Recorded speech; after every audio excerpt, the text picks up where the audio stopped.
Hello दोस्तों, are के mix entertainment channel पर आपका स्वागत है। दोस्तों, सृष्टि के निर्माता ब्रह्मा जी के कमंडल से राजा भागीरथ द्वारा देवी गंगा को धरती पर अवतार दिवस को गंगा दशहरा के नाम से जाना जाता है। पृथ्वी पर अवतार से पहले गंगा नदी स्वर्ग का हिस्सा थी।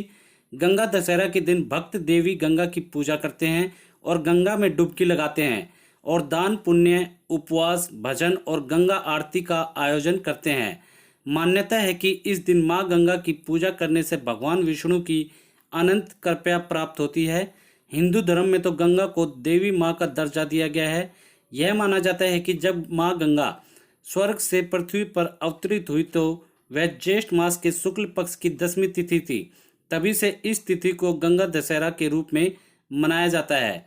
दोस्तों, वर्तमान समय में भौतिक जीवन में जी रहे मनुष्य से जाने अनजाने जो पाप कर्म हो जाते हैं, उनकी मुक्ति के लिए मां गंगा की साधना करनी चाहिए। कहने का तात्पर्य है कि किसी ने भी पाप कर्म किए हैं और जिसे अपने किए का पश्चाताप है और इससे मुक्ति पाना चाहता है, तो उसे सच्चे मन से मां गंगा की पूजा अवश्य करनी चाहिए। इस वर्ष लॉकडाउन और कोरोना का देखते हुए घर में ही स्वच्छ जल में थोड़ा गंगा जल मिलाकर मां गंगा का स्मरण कर उससे भी स्नान कर सकते हैं।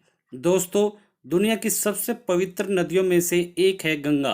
गंगा के निर्मल जल पर लगातार हुए शोधों से भी गंगा विज्ञान की हर कसौटी पर भी खरी उतरी। विज्ञान भी मानता है कि गंगा जल में कीटाणुओं को मारने की क्षमता होती है, जिस कारण इसका जल हमेशा पवित्र रहता है।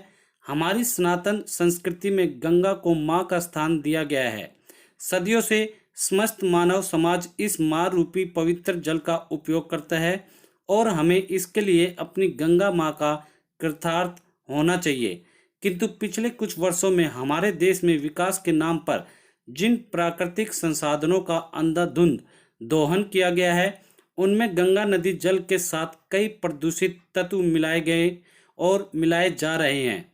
दोस्तों, हमें समझने की आवश्यकता है कि गंगा केवल जलधारा ही नहीं अपितु जनजीवन और लोक संस्कृति का अभिन्न अंग है। गंगा सभ्यताओं एवं संस्कृतियों के साथ साथ विकास की भी जननी रही है। वर्तमान समय में जल संकट एक गंभीर समस्या है। देश के कई राज्यों में ग्रीष्मकालीन समय आते ही यह भयावह होने लगता है, क्योंकि हमने अपनी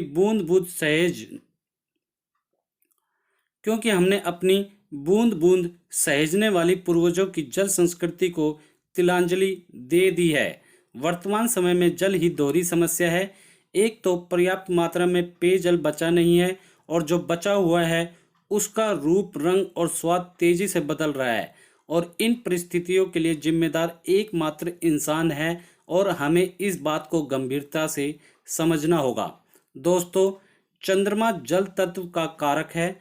यदि हम अपने दैनिक जीवन में जल को दूषित करेंगे, जल का संरक्षण नहीं करेंगे, तो हमारा मन अशांत और चित्त दूषित होगा और हमारा जीवन अशांत होगा। इसलिए गंगा को प्रदूषण से बचाकर हमें अपने कुंडली में चंद्र ग्रह को मजबूत कर सकते हैं और अपने चित्त को प्रसन्न और स्वस्थ रख सकते हैं।